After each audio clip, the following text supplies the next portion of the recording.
Estudyante ra mo ba na nangayog advice ako as a top notcher? Kung kamo gyapon, di ba? Mag-take mo gyapon mo for exam in the future. Yes, sir. Yes, sir. Okay. Okay. Saman. Sorry, sir. Dili na ko ma-open akong camera. Ang Sure. ano ni. Okay lang. No problems. Okay, sir. So, usagot na ta, sir. So, hello, sir. Thank you for participating in our research project. So, I'm Christy May Navarra Arcipe, and I'm with Dieter Bisonia, and we are conducting a study titled Navigating Success, Uncovering Effective Strategies of Top-Notchers in the Criminology's Board Examination. So tonight, we would like to hear about your experiences and perspectives regarding the Criminology's Board Examination, or CLE. Your insights will be invaluable in helping us understand your strategies for passing the Criminology's Board Examination and understand the factors contributing to your success. So, sir, please be assured that all information you provide will be kept confidential and will only be used for research purposes. Your name and any identifying details will be kept anonymous. So the interview will take approximately an hour or more. Okay. The interview will consist of 3 main questions, and each number consists of 3 probing questions designed to explore various aspects of effective strategies of top-notchers in the Criminology's Board Examination, sir. So before we begin, I'd like to ask for your permissions to record this interview. This will help us accurately capture responses and ensure that we don't miss any important details. Is it okay if we record the interview, sir? Yeah, okay lang. Okay, sir. Sorry sa noise. Okay lang. Okay, na-record na. Okay, sir. Yeah. Thank you for your consent, sir. So we will start recording now. Okay. Magsugod na ta sa question po. Sure. Okay, sir. So the first question, NASHA objectives is identify the study habits and techniques utilized by the top-notchers in the criminologist licensure examination. So the main question, sir, is what specific study methods do top-notchers employ in preparing for the criminologist licensure examination?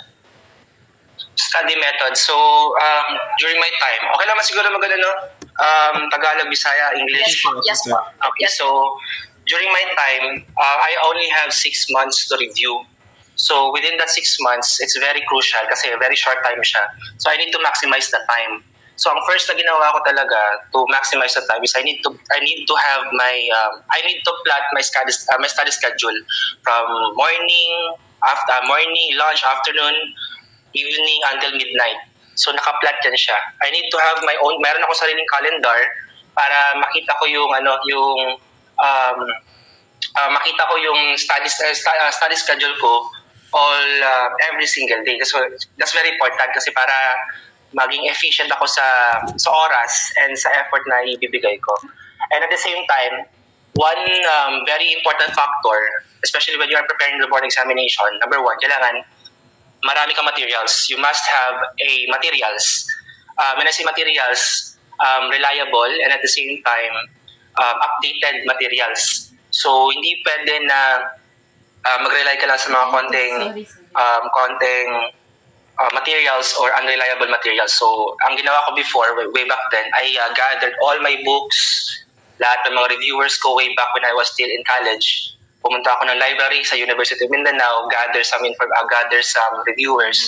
So kinontak ko din yung mga iba't ibang mga kaibigan ko, friends ko na we're also top-notchers or we're also passers. So para ma-accumulate ko lahat ng hello? Okay, sir. Okay. Sige, so para ma-accumulate ko lahat ng materials. So kasi pangalawa 'yon. Next is review center. Review center is a big factor. So I cannot deny that. So although masabi natin na University of Mindanao naman talaga, they were able to produce competent criminology graduates to take the board examination. But if you're aiming for top-notcher talaga, there are some information kasi, there are some things kasi na nakukuha mo sa review center or natutunan mo sa review center na hindi mo nadaanan or hindi mo natutunan way back when you are in college. So that's number 3, yung review center. Next is, what else pa ba? What's the question again? Gusto ko lang ano yung question nila. Yung focus. Specific study methods do top notchers employ, sir, in preparing the examination? So yan, so yung study method naman, it's kung ako yung tatanungin during my time when I was studying, kailangan meron kang technique na to recall the topic. So kailangan may ine-employ ka na repetition process. So pag sinabi repetition process, kailangan gawa ka ng technique or gawa ka ng way para paulit-ulit mong ma-encounter yung topic. So yung ginagawa ko before, number one na ine-employ ko is that I need to listen to the lectures. So that's number one, lectures. After lectures, kailangan meron siyang combination ng readings. So kailangan ko din magbasa ng sarili ko. After readings, kailangan din ako merong tinatawag na application, which is yung question and answer. So I need to answer a tons of question and answers, Q&As. So that's number 3. Then ang ginagawa ko rin before, as a process of repetition, is may mga kaibigan ako na takers in the board examination na tinuturuan ko sila. So ako yung nagiging mentor nila. So sabay-sabay kami nagtitake ng board exam na, pero meron kaming session wherein ako yung nagdi-discuss, sila yung nakikinig. So, ginagawa ko yan siya for my own process of repetition. So, para hindi ko agad makalimutan yung mga topics. Kasi, again, sa board examination kasi, ang dami-daming topics na kailangan mong aralin. And madali mo siya makalimutan if wala kang technique on how to repeat yung mga topics. So, yeah, yun. Okay, sir. Okay, thank you, sir. So let's proceed sa probing question, sir. So first is, can you provide details on how you structured your study sessions? Yeah, what do you mean na structure? Sir? What do you mean structure? Kasabilan, good. Amo pasabot ani sir is kung naaba kay mga time nga sir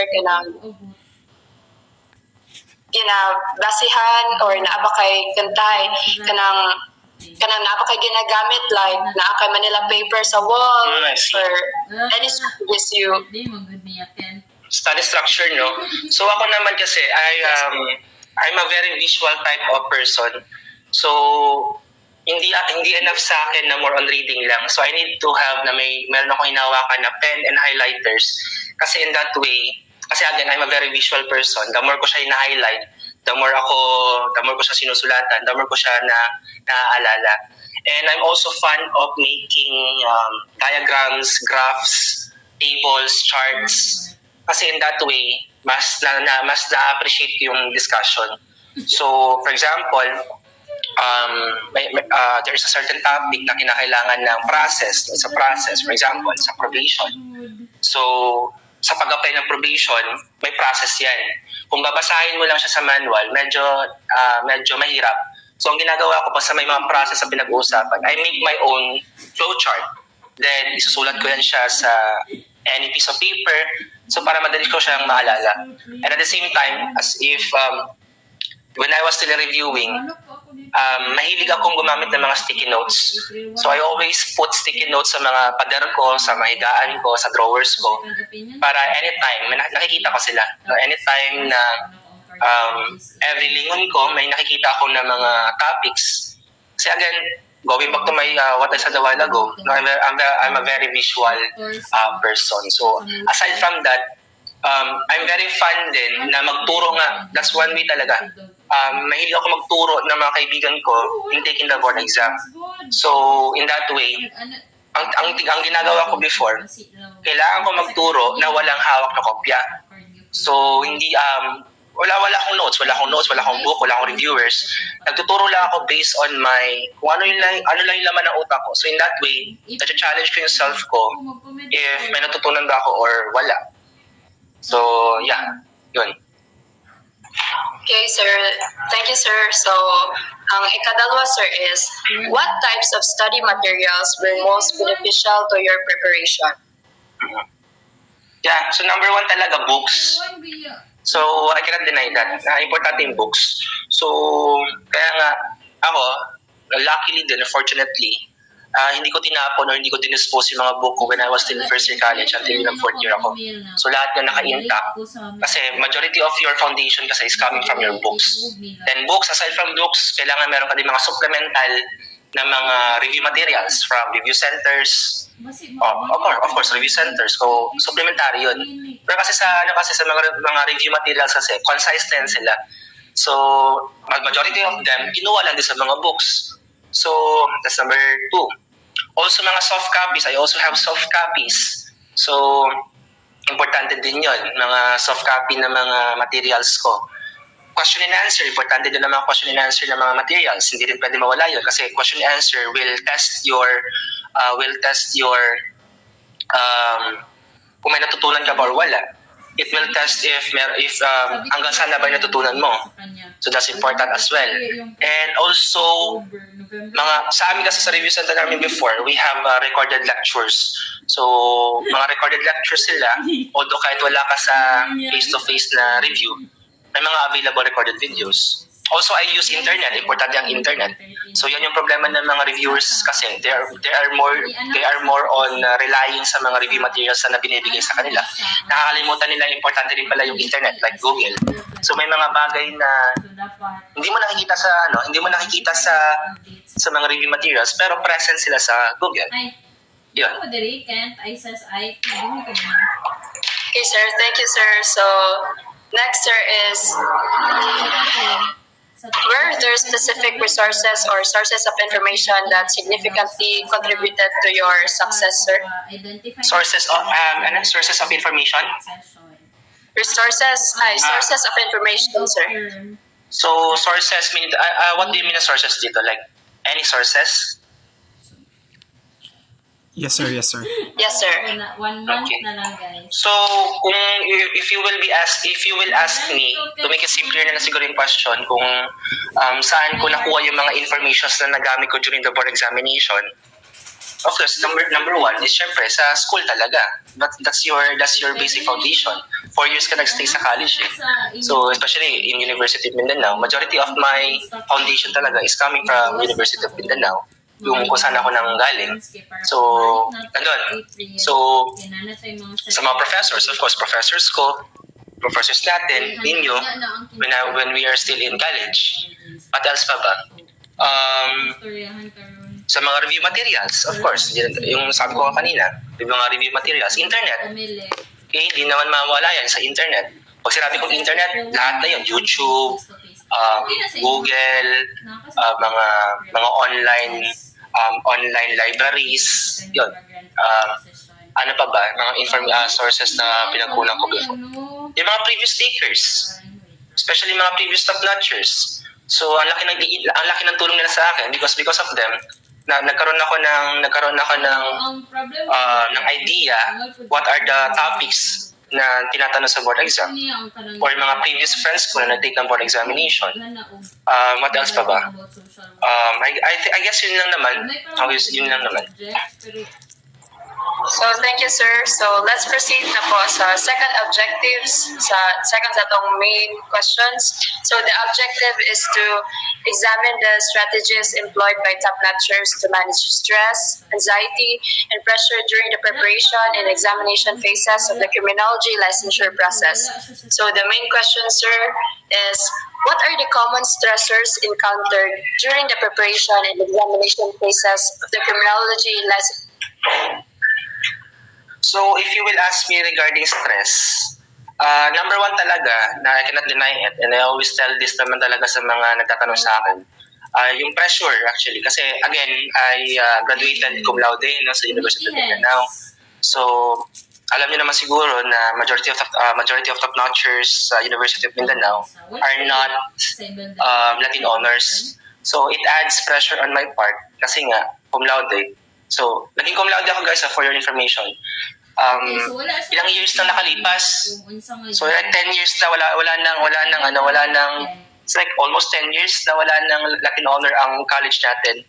And boom, naging top-notcher. So, ang taas ng what do you call this, ng expectation sa akin. So that really adds stress on my part. No, kasi nag-expect ang, number one, nag-expect ang school, professors natin, nag-expect yun. You cannot deny that.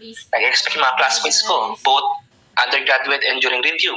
Nag-expect yung mga kaibigan ko, nag-expect yung mga relatives ko, parents ko to be exact. So that's number one stress na I cannot deny, just yung pressure niya. Next stress is yung dami ng babasahin. Yung dami ng coverage for the CLE. That's number one stress. Okay, kasi stressful siya in a way that how can you finish all the coverage before taking the board examination? Kasi hindi ka naman pwede mag-take na board exam na kulang yung bala mo. So kailangan ma-cover to cover mo siya. So next stress na na-experience ko before, ano ba usually na experience ko? Financially, hindi naman mawala yan. Financial stress. Especially when it comes sa mga materials na kailangan mong i-produce or kailangan mong bilhin for your own consumption. Pambayad sa mga review centers, pambayad sa mga application, pambayad sa mga requirements. What else? Stress regarding sa physical stress sa pagre-review. Like for me, on my part kasi nagbabasa ako, like aabot ako ng almost 15 hours per day in reading. So that will cause physical stress, no? To the point na magkakasakit ka, hihina ang immune system mo. So that's one. Also emotional stress in a way that burned out. Like sa sobrang pagod sa sobrang pagod, nagkakaroon ka ng emotional stress to the point na nag-breakdown ka kasi nga hindi mo na alam kung hanggang saan pa ba yung purpose ng pag-aaral mo, or hindi mo alam kung may patutunguhan ba yung efforts na ginagawa mo. So yeah, that's it. Okay, thank you, sir. So let's proceed na po sa probing question. So first is, can you describe any challenges you faced in managing your time effectively? Managing time? Yes. Yes po. I mean, you mean na problem na encounter ko in managing my time? Yes po. Yes. During my time kasi, stress, challenge sa manage ng time. Actually, to be honest, wala naman akong problema sa managing of time ko eh. Kasi I'm a full-time student or full-time reviewee way back then. So, if you will ask me kung may problema ba ako sa time management or mga challenges na encounter ko to manage my time, basically wala talaga. Kasi sabi ko nga kanina, yun talaga number one priority ko. Na kailangan I will follow diligently yung schedule na ginagawa ko or yung schedule na plinat ko. So yun yung purpose niya. Di ba sabi ko kanina, importante yun? Kasi nga, when you were able to plot your schedules, hindi ka na mahirapan to manage your time kasi alam mo na yung mga gagawin mo. And nakafocus na ako before talaga sa studying. So walang other factors that might affect my time management. So yun lang naman. Okay, sir. Thank you, sir. So next is, were there specific time management techniques or tools that you found particularly useful? Kung sa tools naman kasi before kasi wala pa naman akong ganun kadaming gadgets eh. Like, kasi ngayon kasi, you cannot deny that na marami ng applications ngayon, di ba?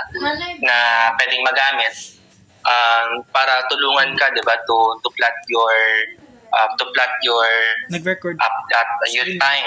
Pero ako, yung ginawa ko before is that meron lang akong calendar. Diba, may, you know that, yung calendar na may mga blank space. Mga calendar. Yun lang yung ginamit ko before. So, bumili ako ng isang calendar na may mga blank spaces. Tapos doon ko sinusulat yung mga anong gagawin ko for this day, ano yung mga tasks ko for this day, ano yung mga subjects na aralin ko for this day. So, if after that, i-check ko siyang gano'n, sabihin tapos na ako dyan. So, next na naman. So, for 6 months, if you're going to look at my calendar way back then, okay, puno yun for the 6 months. So, alam ko na yung mga gagawin ko for the next succeeding days. But if you'll ask me sa mga applications, mga softwares, wala akong ganun. Ano lang, purely calendar lang talaga. Yan lang. Okay, sir. So, next nata, sir, sa atong third objective. So, the third objective is to generate the insights and recommendation of the top-notchers to future takers of the board examination. So, the main question, sir, is what advice or recommendations do top-notchers have for future takers of the criminologist licensure examination? So, let's start with a recommendation sa mga estudyante pa lang muna. Kasi I believe that's one of your beneficiaries din yung mga estudyante ng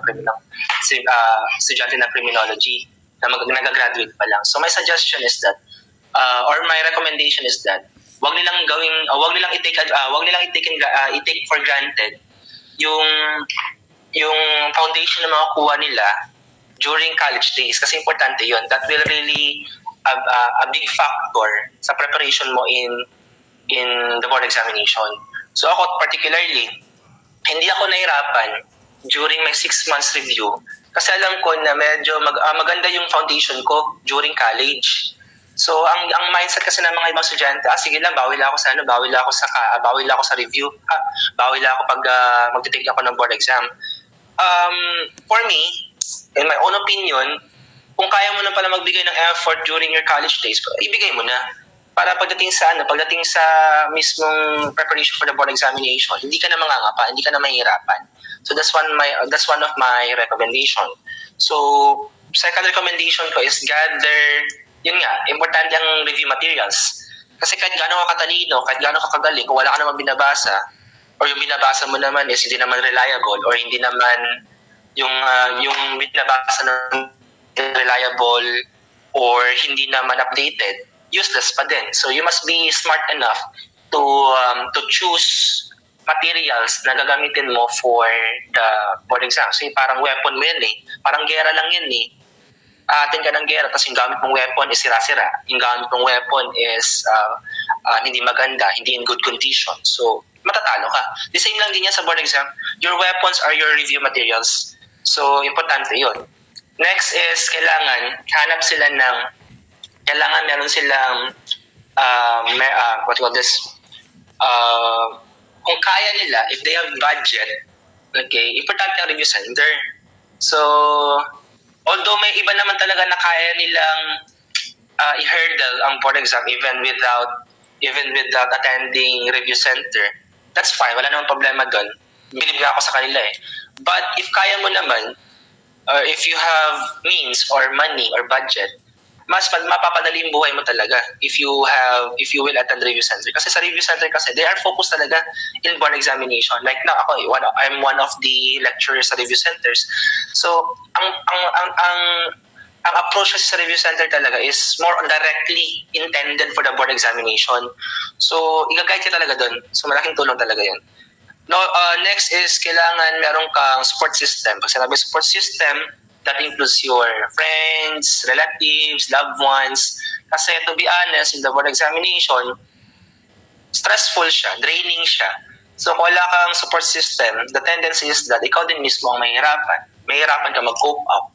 So yun, kailangan may mga support system ka na pwede mong kapitan anytime, anywhere, if ikaw ay nahihirapan. Also, recommendation ko sa mga magte-take ng board exam, kailangan, ano pa mabigay ko na recommendation? Kailangan, hardworking sila in terms of studying. Kasi sa board exam, hindi ka papasa kung hindi ka magbibigay ng effort. So, kailangan you are willing to sacrifice, you are willing to put hard work. No, kailangan willing ka mapagod, willing ka ma-stress for the preparation for the board examination. Also, kailangan they are physically, emotionally, and financially stable. Big factor din yan. What else pa ba? Mga recommendations ko. So far, yun lang naman maalala ko so far.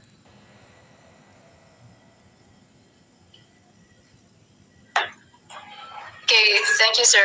So, let's proceed na po sa probing question, sir. Okay. So, can you share any specific techniques you use to manage stress during the preparation period? Manage stress is, ako syempre before, I cannot deny it na ilang beses ako nakasuffer ng stress. So number one talaga rest, pahinga ka lang. Yun naman talaga pinaka bottom line. Kung pagod ka, then take your rest, take your time, no, take a break. Kasi if stress ka na pagod ka na, tapos pinipilit mo pa, the more siya dadagdag na sa stress mo. So number one lang talaga na kailangan mong gawin is that you take a rest, you take a break. So during my time when I was still studying, if I'm feeling ko na burnout na ako, I pause. So gawin mo yung mga leisures mo.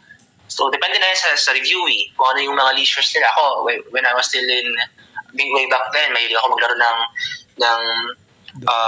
maglaro ng online games, Mobile Legends, Call of Duty. So yun, ginagawa ko yun before. Okay, pero kailangan discipline pa din. So, hindi na iba namang usapan yun na ginawa mo na siyang hobby, yung paglalaro ng mga ganyan when you're still studying. Ako before, ginagawa ko lang siya if yun nga, pag umabot ako sa point na very stressed na. Also, dati ginagawa ko pag sobrang stress lumalabas. Ayan, kumakain sa labas. Yun lang. Or matulog kasi very important, especially when you are already tired. Importante rin yung tulog. Also, mahilig ako before manood ng mga videos lang sa YouTube, like yung mga music videos, mga funny videos, just to relieve myself lang, just to unwind myself temporarily. So, yun ginagawa ko before. Okay, sir. Thank you, sir. So, next question, sir, is how did you maintain emotional being while undergoing rigorous exam preparation? Yung in terms of emotions naman, emotional beings ko, yun nga. Very important na you have your support system. Ako when I was still reviewing, I have my yung number one, so mother ko. Yung pangalawa is yung partner ko, yung girlfriend ko when I was still reviewing. So pag may time na kailangan ko ng emotional support, nandiyan sila always to encourage me, to give motivation sa akin. So yun, importante yun. Tsaka also para maiwasan mo yung emotional stress, kailangan meron ka motivation. You are highly motivated. You are highly motivated when you are taking the board exam. So, ako, yung ginawa ko before para ma-motivate ako is that, yun nga, I challenge myself to top the board exam. So, unang upo ko pa lang sa table ko or the moment na nag-apply ako for the board examination, alam ko talaga, yung goal ko talaga is to top the board exam, top 1. Not top 2, not top 3, not top 10, not passer, top 1 talaga. Yun yung goal ko before. So if ever na may times na sobrang emotionally drained na, I go back with my motivation. But ano ba yung ginagawa ko? Ba't ba ito ginagawa? Ba't ba ako nagpapagod? Bakit ko ba sinastress yung sarili ko? So, when I remember na, kaya ko pala ito ginagawa kasi I have my goal to top 1 the board exam. Ayun, bumabalik yung gala ko in reviewing. So, the bottom line here is that, kailangan, when you are reviewing, kailangan you have a very strong, you must have a very strong motivation na yun yung bibira sa'yo, na yun yung hihila sa'yo in times of difficulties or in times of emotional stress. So, yun. Okay, sir. Thank you, sir. So, muna to tanan among questions, sir, no? So, Okay. we are very thankful, sir, for your sharing your insights with us today. So, imong participation, sir, is greatly appreciated po. Sige. Salamat kayo, Sige, sir. isa pa yung ako lang ba ang inyong interview or napay other top-notchers? Napa, sir. 10 Marami po, kabuo. sir. Dagan. Pilamin yung respondents. 10, sir, pero kulang 10 kami po. upat, sir. I see. Sige. Sir, kung saan na mapagatag og token sa imo sir? Token? Like what token? Kanang mahatag lang namo sir para thank you sa imo sir sa imo. Wala makinalan ko diri sa Manila, so dili naman siya mahatag sa ako kung if ever that's physical. That's very possible kay naalam ko diri sa Manila kasi I have my further studies here. So nag-eskwela ako diri College of sa law. So that is why wala possible. So if ever that you have lang siguro, yeah, if you have what you call the soft copy of certificate that may do na like certificate na this a tawag ni soft copy that will do na po. Okay sir, thank you so much Sige, sir. sir. Thank you kayo, sir. Thank you. Good luck sa inyo. Sir. Thank you sir, God bless sir. Pinaka-part ka nag-stop na. Bye sir. Sige. Gichat na mo. Ano ba lang, hindi yung pangalan lang. Naman ni dito sa mua.